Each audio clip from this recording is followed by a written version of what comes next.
एक समय की बात है, एक छोटे से गांव के पास एक घना जंगल था।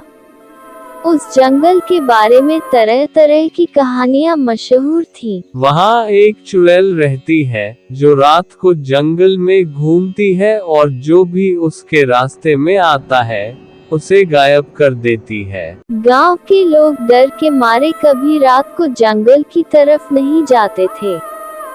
पर एक दिन गांव में एक बहादुर युवक राजू आया।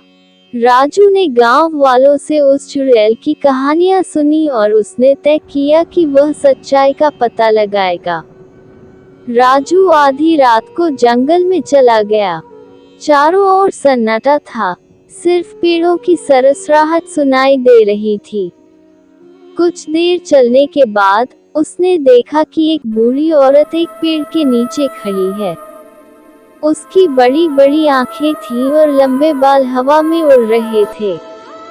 राजू समझ गया कि यही चुड़ैल है, लेकिन वह डरने की बजाय उसके पास जाकर, तुम मुझे डराने की कोशिश मत करो। मैं जानना चाहता हूँ कि तुम यहाँ क्यों रहती हो और गांव वालों को क्यों डराती हो। तुम पहले इंसान हो जो मुझसे डर नहीं रहा।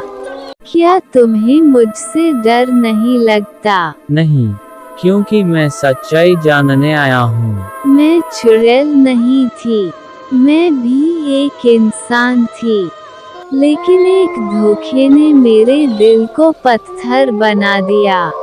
मैं इस जंगल में प्यार की तलाश में हूँ, लेकिन अब तक मुझे कोई ऐसा इंसान नहीं मिला जो मुझसे सच्चा प्यार करे। इसलिए मैं उन लोगों को गायब करती हूँ जो मुझे देखकर डरते हैं। हर किसी को दूसरा मौका मिलना चाहिए। अगर तुम्हारा दिल पत्थर बन गया है तो उसे बदलने की कोशिश करो। मैं तुम्हें वादा करता हूँ कि मैं तुम्हें डर की नहीं, प्यार की भाषा सिखाऊंगा। चुड़ैल की आंखों में आंसू आ गए। पहली बार किसी ने उससे ऐसा कुछ कहा था। राजू और चुड़ैल की बातचीत धीरे धीरे दोस्ती में बदल गई। राजू ने गांव वालों को भी चुड़ैल की सच्चाई बताई। धीरे धीरे वह चुड़ैल इंसानों के करीब आने लगी और उसका पत्थर जैसा दिल फिर से धड़कने लगा। इस तरह राजू ने न केवल चुड़ैल का दिल चुराया, बल्कि उसे इंसानियत का पाठ भी सिखाया।